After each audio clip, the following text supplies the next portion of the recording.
these notes on the biological productivity of upwelling water, you're going to have to write on your own paper, but you're only going to have to write some of it. I'm going to do an overview of the Coriolis deflection and the Ekman transport, and that you won't write down. We'll cover it later on in the future when we get to chemical and physical oceanography, but I just want to let you know what those terms mean. You don't have to know them specifically. Okay, so just to review, the open ocean normally has really low productivity, and it's because of the nutrients. It's not because of solar radiation. There's more than enough sunlight to go around in the open ocean, especially if we're talking about near the equator. Remember that as we go away from the equator, we get to the temperate zone, and that's where we have seasons. And seasons are going to allow for a breakdown of that thermocline during the winter, and those nutrients to go up into the photic zone so they can be used during other times of the year. There are two places that don't have low productivity in the open ocean, and those are continental shelves, and that's because we have rivers, so nutrient input from coastal areas, for instance, fertilizer from lawns, but just natural nutrients as well. There's also wave mixing, so that's going to break up the water column, top and bottom, allow for that nutrient-rich cold water to be distributed throughout. And the other place are the areas of upwelling. So that's cold, nutrient-rich water coming to the surface. And the one that's usually talked about is the Peru current, and it's because it's been studied so much.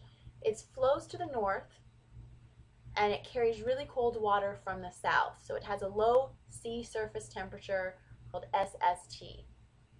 And southerly and southeasterly winds cause Ekman transport to carry surface waters offshore. And that's going to cause that cold water to upwell in the coastal zone. So just to give you a brief idea on what Ekman transport is, you don't have to know that term specifically. Well, I guess you do have to know the term specifically, but we're not going to get too in detail on it. Just know that it carries, because of that wind, it transports the surface waters offshore, and that's what pulls up that cold water. And the reason we have Ekman transport is because of the Coriolis deflection. So that's has to do with the rotation of the Earth, and it's going to cause wind to blow. And this wind is going to eventually cause movement in currents. So wind-driven currents are produced by the interaction between the wind and the water. As wind moves across the water, air molecules collide with water molecules. That's transferring the energy from the air to the water, and it makes it move. It creates a current. So we can see that these currents look very, very similar to the Coriolis effect, to that wind. And you can see in Peru, right there, we have that current coming up from the south.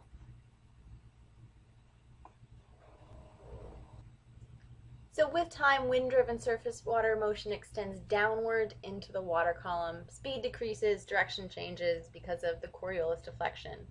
So it's the Ekman spiral that's the pattern caused by changes in water direction and speed with depth. But we don't really need to know that far in depth about the Ekman spiral. We just want to know what it's doing when we have upwelling that's occurring. So notice that it can produce downwelling or upwelling, one driving away water from the coast and one to the coast. And when we're talking about the Peru current, it's actually going to move it away from the coast. That's what brings up the cold water. So if you look at the graphic on the left-hand side, the wind is moving north up the coast, and as that happens, we have upwelling from the continental shelf up towards Peru. And if you look at the nitrate concentration, so remember nitrate is a nutrient, it's one of the limiting nutrients with phosphorus, we see that the Peru current has quite a bit of nutrients compared with the North Atlantic gyre and the North Pacific gyre. So those are just other areas in the open ocean.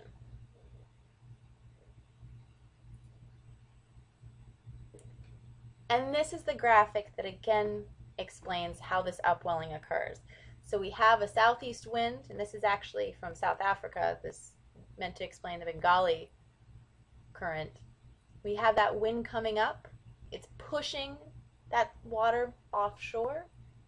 That's causing the nutrient-rich water to come up, upwelling. When that upwelling happens, we have a plankton bloom. And when we have a plankton bloom, not a bad algal bloom that we've talked about like the haves, we have a lot of other organisms that are going to feed on it. We usually have a very good fishery. So it supports large populations of fish.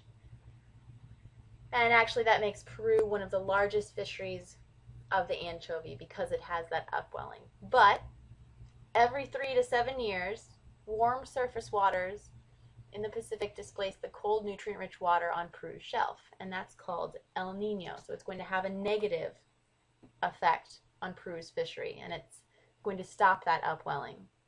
So it happens when the trade winds slow or reverse direction, and it has to do with the breakdown of the atmospheric pressure gradient that drives the winds.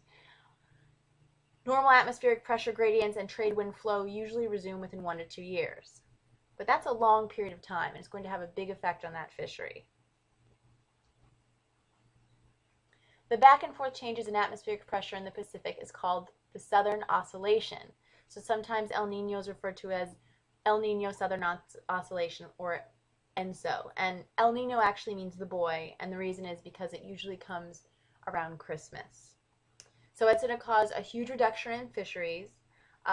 Organisms are going to starve, and that's going to basically collapse a lot of the Peruvian anchovy fishery. And let's just look at some of the conditions of temperature, nitrate, and diatoms. In normal conditions, we have a low temperature, high nutrients, which is the nitrate, and a lot of diatoms. So diatoms are phytoplankton. But during an El Nino, we have that temperature increase, not because it's just getting warmer, but because that cold upwelling of that nutrient-rich water is being stopped. So that's why it's warmer. And you see during those times that sometimes the fishery actually changes, and instead shrimp become the main catch. And this is the yield of anchovy fisheries, and each little dot is an El Nino event. And you can see during El Nino events, normally, we're going to see a reduction in the anchovy catches.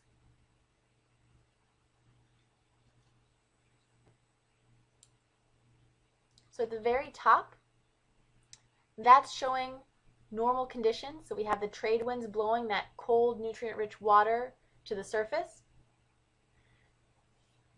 right up the western coast of South America. And then below is when we have a breakdown of those winds, and the opposite happens. So instead of pushing that warm water away, it's actually drawing it towards Peru. The warm water is not nutrient-rich. Remember, when we're talking about areas near the equator, we have that thermocline. Those nutrients are used up in that photic zone, and they can't be replenished. There's that line between the warm water and the cold water, and those nutrients can't get back up. So that water travels over to Peru, and it doesn't have that upwelling current. So temperature increases, there's no nutrients, breaks down the fisheries. Now the opposite of an El Nino is the La Nina. So that's when normally cold equatorial Pacific waters are replaced by even colder water. So that means very strong trade winds, and we have a very fast-flowing Peru current.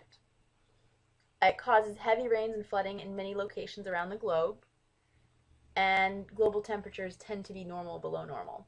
And there's not much discussion in your text about in Indonesia.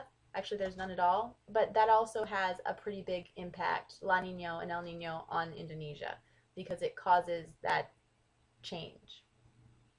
So this is an example of the even stronger winds of La Nina. Stronger current, even cooler water.